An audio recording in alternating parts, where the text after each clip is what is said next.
Alors déjà, je vais me présenter, d'accord? Parce que Oui. je suis vraiment en colère aujourd'hui, vraiment en colère. D'abord, je suis un homme libre, complètement libre et indépendant, d'accord? J'appartiens à aucun parti politique ni société secrète, d'accord? Je mets ma liberté bien au-dessus de ma sécurité. D'accord, ça fait 30 ans que je réalise des documentaires pour la télévision et le cinéma, d'accord? Plusieurs d'entre eux ont été primés dans des festivals internationaux. Et j'étais même été rédacteur en chef adjoint d'une agence de presse pendant 30 ans. Donc je connais bien l'univers des médias. Depuis 10 ans, en fait, je réalise des enquêtes uniquement pour le cinéma. Moi, j'avance des faits, d'accord? J'avance que des faits. C'est pas moi qui ai inventé les réunions, les 22 000 de 201.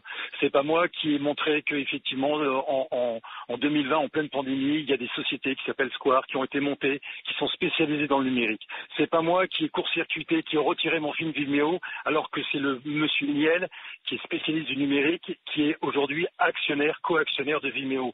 Ça fait quand même beaucoup de choses. Et moi, je comprends toujours pas comment il y a une haine, il y a une pression énorme. J'ai actuellement toute ma petite équipe qui me suit, qui est sous pression, vous pouvez même pas imaginer.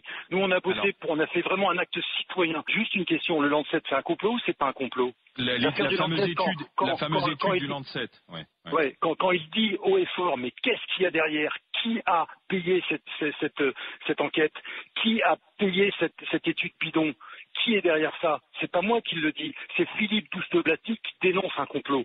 Donc moi je veux qu'on s'entende sur le mot complotiste. Je veux qu'on s'entende sur le mot complotiste, c'est important.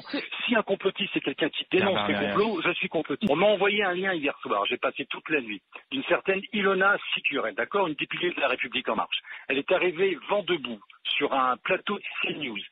Quasiment en menaçant, regardez bien, en menaçant la présentatrice en disant putain, vous vous mettez en danger, en vous solidarisant de votre confrère. Votre confrère, c'était Pascal Pro, parce que j'ai mon producteur qui a eu le malheur d'être invité et de parler un petit peu de ce film.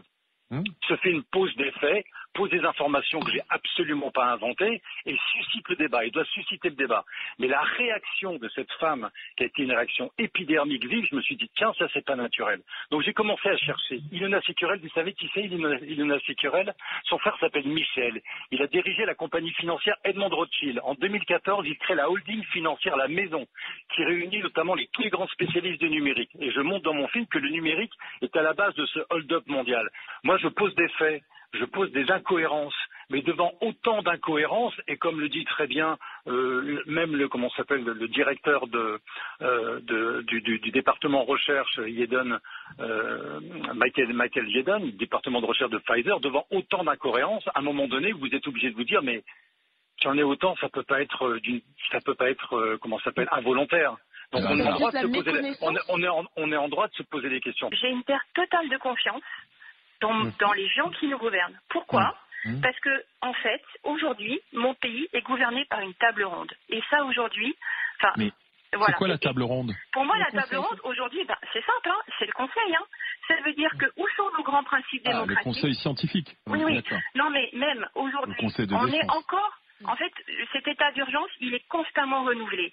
Ça veut dire que moi, aujourd'hui, je veux juste retrouver un débat démocratique. Je veux retrouver mon Assemblée nationale, effectivement, qui a un vrai pouvoir. En fait, aujourd'hui, je ne conçois plus que, en fait, j'ai l'impression que mon pays est dirigé par quelques hommes.